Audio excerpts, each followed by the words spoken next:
We're Heather. I'm Sean. And we're the Vances. We're going to tell you a little bit about ourselves, since you asked. We'd like to tell you. So, I am 31. I think I turned 32 this year. 31. And I never remember how old I am. And I'm from Cincinnati originally. We're in Raleigh now, and we've been here for about 5 years, but we come from 2 different cities. And I'm Sean, and I'm 36, and I'm from Philadelphia. But I've lived,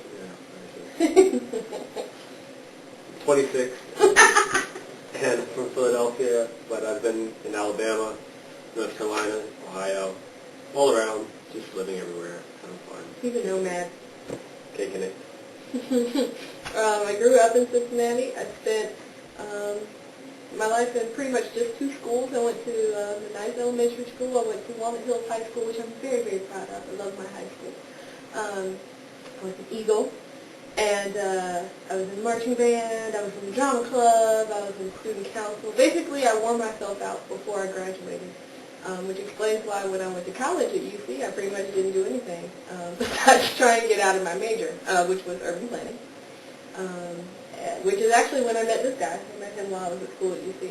Yeah, I was studying architecture. A little bit about me, I'm an architect here in Raleigh, but I'm also the director for Center for Universal Design, where we study making it more accessible and barrier-free environments for people everywhere across the United States.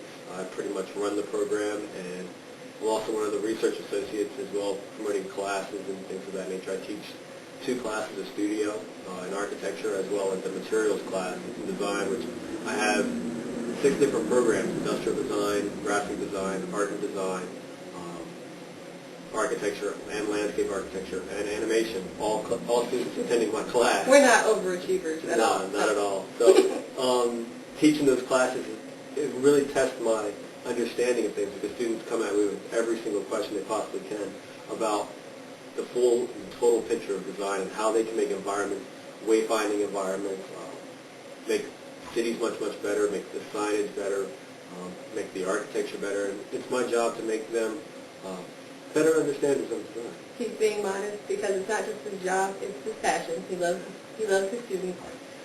I've actually started thinking lately that we don't need to have kids, because every semester we have 30 new ones. So I don't need to even worry about that. He has a good time. I sit in on some of the classes sometimes and take some photographs and just kind of get to know what he's teaching to the students. And I really see how much he enjoys dedicating his life to education. So he's a pretty damn fun guy. I would say that's pretty much our hobby too, is education and design. Yeah, I really paint. There's paintings in the background all around us here. Art, design. I try and paint. I'm not so good. Yeah, I'm not so good at painting. For me, I started off as a graffiti artist, so the more alternative aspects of the city are what I experienced riding the subway in Philadelphia, tagging on things, except that you cannot get me now. And, really engaging more art form expressions of the city and really getting into the inner workings of how the city and city life were. And that's what I teach at NC State. I taught it in a class in urbanity, teaching students how to engage and live in the city and what to look for in the city as designers. A lot of our students come from rural North Carolina into Raleigh, which is still really the big city to a lot of their families. Like Andy Griffith would say. Exactly. and they come here looking to understand what to do, and their doorway into a much larger world. Many of them leave from here and go on to New York or LA and love it and function well thanks to our design school, our College of Design we have here. Yeah, we'd like to actually show you around a little bit more, but we're expecting the first snow in Raleigh in the past couple of years. So we're right now it's raining a lot and it's very cold. So we're actually not able to find a lot of people on the street. So we thought we would bring it inside and talk to you a little bit about us. We know we started off showing you Cherry and some other places. And that's about when it started raining. Yeah, and now we're sitting inside looking out the window watching things fall. So, yeah. Let's see, a little bit more about what I do. I'm the Director of Communications for AIA North Carolina, which is the American Institute of Architects. She keeps us all happy. I basically keep the members happy. I keep the architects engaged. I would like to think so. I at least try and entertain them from time to time. I do all their good job. I do all the graphic work. I do website work. So I spend a lot of my time in front of the computer, but occasionally they let me out, and I get to go actually hang out with the design types, which is kind of cool. We probably do, I don't know, 2 or 3 conventions a year where I get to see thousands of people, so I really enjoy that. We have a phrase at the AIA, which is, if we're meeting, we're eating. So we get to combine my 2 favorite things, which would be seeing people and eating. Which we're watching some people go by that are rather strange today. It's a wonderful day. It's a very day. That's how it works. Wonderful day. So that's part of what I like to do. So I like to go out and see people. I like to travel. Love to travel. I've been to London and Spain in this past year. This guy's going to Serbia. And Macedonia to lecture on universal design for the United States government. See how that works out. Yeah. I also like to try and cook.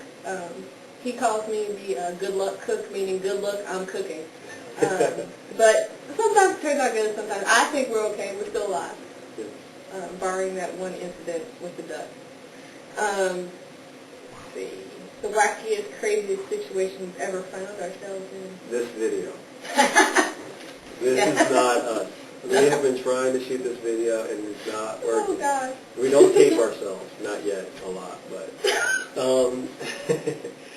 You know, we're really looking forward to this because it's a great opportunity to expand what we do and get out there to the community at large across the U.S. How important design is, how important our cities are, living in the city. It's really important that people start to see even our suburban environments are becoming more urban. And we have to be able to show to people that there's a way of living that is a more urbane, friendly environment, a more neighborly environment. And not to be afraid of it. Don't be afraid of the city. Yeah, to engage it. Yeah. Our spaces are living. We live in these spaces. They're built for us to engage one another, to live with one another, to explore our existence with one another, and we shouldn't be afraid of it. But yeah, we shouldn't. There's a lot of stigmas that go with the city now. Like the city is where the poor people are. The city is where the black people are. The city is where whatever you're afraid of. The city's where the drugs are. The city's where you have to parallel park. Anything you want to be afraid of, that's what it is. And I'd rather people understand that cities are actually, the base of cities is where we come together to share ideas. It's the marketplace. We got together so that we could sell stuff to one another, so that we could give each other things that we didn't necessarily have. Like, hey, cool, you've got wool, and I have gold. So maybe we can work that out. I don't know, I want a sweater.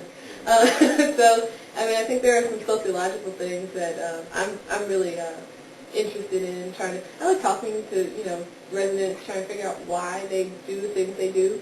Well, you also interview the architects for your newsletter. Why they design the things they do for people. She writes our newsletter, puts out all of our publications, and does all of our national writing for the AIA. Yeah, was very instrumental in helping our new president-elect, Marvin Malachi, who's now the national president of AIA, and he's also my dean of my program. So this young lady here writes a lot for us and communicates to us what our needs are, and we're able to communicate to her what our expressions are. So one of the things I think we look forward to with this program of Discovery is the ability to go from city to city and talk to the architecture friends that we have, the industrial design friends that we have in each of those cities, share with people what they engage in the city and how they contribute to it to make it a better place. We could go to Cincinnati, and what was the city council member that you know there? Oh, Jim Tarbell. Yeah, He's we a cool could guy. interview Jim and tell Jim, hey, share with everybody what it's like to run a city. There's so much to discover in the city. There's so much to engage in, what people need to learn about to be desirous of returning to the city. And it's so important for that because we're sharing a new way for Americans to understand how to broaden our own local economies right here. The best vacation spot you can go to this summer when it stops snowing and raining is your own city. Yeah. It's your own city. There's probably a whole bunch about it you don't know. In Cincinnati, they've got a subway running under a third of the city that nobody will know about because they've covered it up and closed it off. But I know about it. I sure would like to walk through it and show everybody, they used to take baths in the middle of the canal in the city. That's where ivory soap became popular because it floated. So, you could actually drop the soap in the water, such as it was, and not lose it. There's little things like that, economies of scale in your city. I think it's also really important to know that, design's kind of in my family. My dad's a designer. He designs It's not in mine. packages. He's an artist. My dad designs package design for pretty big companies.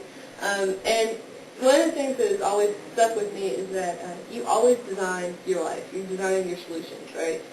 Everything that's happening around you is a choice about somebody's view on life. And kind of scratching under the surface and figuring out what that's all about is something that I really enjoy to do. Well, we hope you like us, and we'd like to meet you, so give us a call if you get a chance. Please. Bye.